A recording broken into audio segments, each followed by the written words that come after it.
அநேகமாக எல்லாரும் இந்த விளம்பரத்தை பார்த்துருப்பீங்க. என்ன அப்படின்னா, பிரிட்டானிய நிறுவனம் வந்து தங்களோட பிஸ்கட்டில் வந்து திருக்குறளை பதிவிட்டு வியாபாரம் பண்ணுறதா சொல்லியிருக்காங்க. சரிங்களா? அப்போ அதுக்கு அவங்க என்ன ரீசன் சொல்லியிருக்காங்க அப்படின்னா, திருக்குறள் வந்து அடுத்த தலைமுறைக்கு கடத்துறதுக்காகவும் ஒரு உத்தியோகத்தோட வச்சுறதுக்காகவும் நாங்கள் இதை பண்ணுறோம் அப்படின்னு சொல்லி பதிவிட்டிருக்காங்க. எளிய அம்மனமாக தெரியுது அப்படிங்கிற ஒரு கதை இருக்குல்ல, அது இதுதான். இந்த பிரிட்டானிய நிறுவனத்துக்கு அப்படி என்ன தமிழ் மக்கள் மேலேயும் தமிழ் மேலேயும் இவங்களுக்கு என்ன ஆர்வம் அப்படின்னா ஒன்றும் கிடையாது. இவங்க பல வேலைகள் ஃப்ராடு தானே பண்ணியிருக்கானுங்க. இந்த நிறுவனத்துக்கு துணை நிறுவனம் ஒன்று இருக்கு.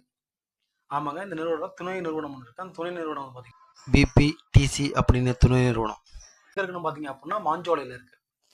மாஞ்சோலையில் என்ன பண்ணிட்டு இருக்கு அப்படின்னு பார்த்தீங்க அப்படின்னா, அங்கே உள்ள அதாவது மாஞ்சோலையில் தேயிலை தோட்டத்தில் வேலை பார்க்குற மக்களுடைய ரத்தத்தையும் வேர்வையும் உறிஞ்சி அந்த வேர்வையில கொடுத்த பயலுக்கு தான் இந்த பிபிடிசிங்கிற நிறுவனம் 4 தலைமுறையா அந்த மக்களை வந்து அடிமை போல நடத்தி அவங்களோட ரத்தத்தெல்லாம் உறிஞ்சி அதில் கொளுத்து வளர்ந்துருக்கானுங்க. மாஞ்சோலை தேயிலை தோட்டத்தில் வேலை பார்த்துக்கிட்டு இருந்த கூலி தொழிலாளிகள் தங்களோட கூலியை உயர்த்தி கேட்டு 1999 ஜூலை 23 திருநெல்வேலி மாவட்ட ஆட்சியரை நோக்கி ரொம்ப அமைதி வழியாக போராட்டம் நடத்திட்டு இருக்காங்க.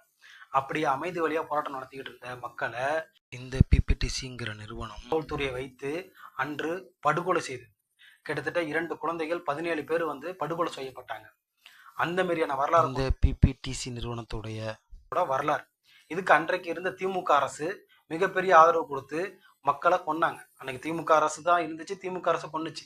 திமுக வந்து பாத்தீங்க அப்படின்னா இதுக்கு முன்னாடி இந்த மக்களுக்காக மாஞ்சோலை தேயிலை தோட்டத்தில் வேலை பார்த்த மக்களுக்காக அன்னைக்கு இருந்த வழக்கறிஞர் குழு வந்து மிகளவு போராட்டம் பண்ணி ஊதியம் வந்து அதிகமாக வாங்கி கொடுத்துச்சு. ஆனால் இன்னைக்கு அந்த திமுக வந்து அப்படி இருக்கா அப்படின்னா அது இல்லை. அதிகார வர்க்கமும் முதலாளித்துவமும் சேர்ந்து நடத்தப்பட்ட படுகொலை தான் அந்த படுகொலை. எப்படி தூத்துக்குடி மக்கள் வந்து அமைதி வழியாக போராட்டம் நடந்துட்டு இருக்கும்போது சுட்டு கொன்னாங்களோ அதே மாதிரி தான் இந்த தாமிரபரணி ஆற்றில் நடந்த படுகொலை. இந்த மக்களோட தேயிலை தோட்ட மக்களுக்கும் பிபிடிசி நிறுவனத்துக்கும் போட்ட ஒப்பந்தம் வந்து 2022 2023 காலகட்டங்களில் வந்து முடிவுக்கு வருது.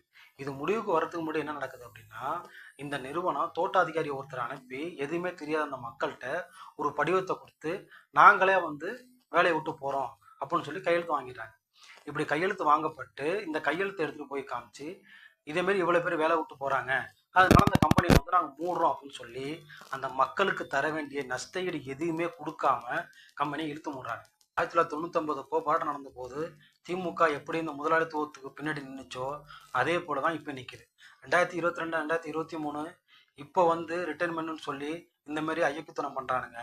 இதை கொஞ்சம் கூட திமுக அரசு கண்டுக்காம இப்பையும் இந்த முதலாளித்துவத்துக்கு 1999 திமுக என்ன நிலைப்பாடு எடுத்துச்சோ அதே நிலைப்பாடு தான் இப்போ வரைக்கும் இருக்கு. 2022 2023 ஒப்பந்தம் முடியுதுன்னு சொல்லி இந்த மாதிரி அயோக்கியத்தனம் பண்றானுங்க. அதையும் கண்டுக்காம இந்த நிறுவனத்துக்காக இந்த மக்கள் வெளியேறாத மக்கள் இருக்காங்கல்ல, இந்த மக்கள் வீடோட கரண்டை நிப்பாட்டுறது, தண்ணியை நிப்பாட்டுறது, இந்த மாதிரியான வேலைகளை வந்து திமுக அரசும் பண்ணி கொடுக்குது அது பங்குக்கு. வேற என்ன பண்ணிருக்குன்னா ஒன்றும் பண்ணல. சரி, இந்த திமுக அரசு தான் இப்படி இருக்கு, பிஜேபி கேட்குமா அப்படின்னு பார்த்தா பிஜேபி கேட்கல. ஏன் பிஜேபி கேட்கல அப்படின்னு பார்த்தீங்கன்னா, இந்த பிஜேபி நிறுவனத்துக்கு இந்த நிறுவனத்தோட ஓனர் வந்து பார்த்தீங்க அப்படின்னா 25 வருஷமா ஃபண்டு அனுப்பிட்டு இருக்காரு. கிட்டத்தட்ட அப்படி நிதி வாங்கிட்டு இருக்க கட்சி எப்படி நம்ம ஒடுக்கப்பட்ட மக்களுக்கும் உழைக்கும் மக்களுக்காக நிற்கும்? சரி, அதிமுக ஆட்சி அன்னைக்கு கேட்டுச்சு அப்படின்னா அதிமுக ஆட்சியும் கேட்கல. சரி, புதுசா வந்திருக்கிற விஜய் கட்சி அதை கேட்டுக்குமானா விஜய் கட்சியும் கேட்கல. சரி, எல்லாரும் தமிழர் தமிழர்னு சொல்லிக்கிட்டு இருக்க நாம் தமிழர் கேட்குமானா நாம் தமிழரும் கேட்கல. இந்த மக்களுக்காக நின்னது இயக்கங்களும் முற்போக்கு சக்திகளும் மட்டும்தான் நின்னது.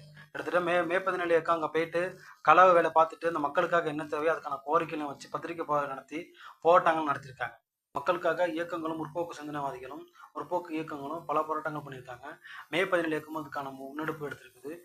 திருமுருகன் காந்தி நேராக அந்த மக்களை போய் சந்திச்சு என்ன சூழல் அப்படின்னு சொல்லி கேட்டு அந்த மக்களோட கோரிக்கையை கேட்டு இதுக்கான கூட்டங்கள் நடத்தி, இது மட்டும் இல்லாமல் பத்திரிகை சந்திப்பு நடத்தி போராட்டங்கள் நடத்தி இப்படியான பல போராட்டங்கள் நடத்தி கொண்டு வந்திருக்காங்க. இந்த தாவேக்கா அரசுக்கும் இந்த போராட்ட குழு வந்து கோரிக்கைகள் அனுப்பியிருக்காங்க, கோரிக்கை வச்சிருக்காங்க.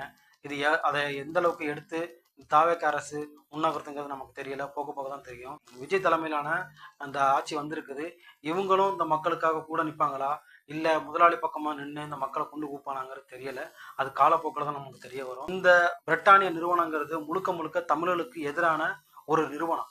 இந்த நிறுவனம் தமிழை வளர்க்குறங்கிறது வந்து சொல்றது முற்றிலுமே அயோக்கியத்தனம். இந்த நிறுவனத்தை முழுக்க முழுக்க நம்ம புறக்கணிக்கணும்னு முடிச்சுக்கிறேன். நன்றி, வணக்கம்.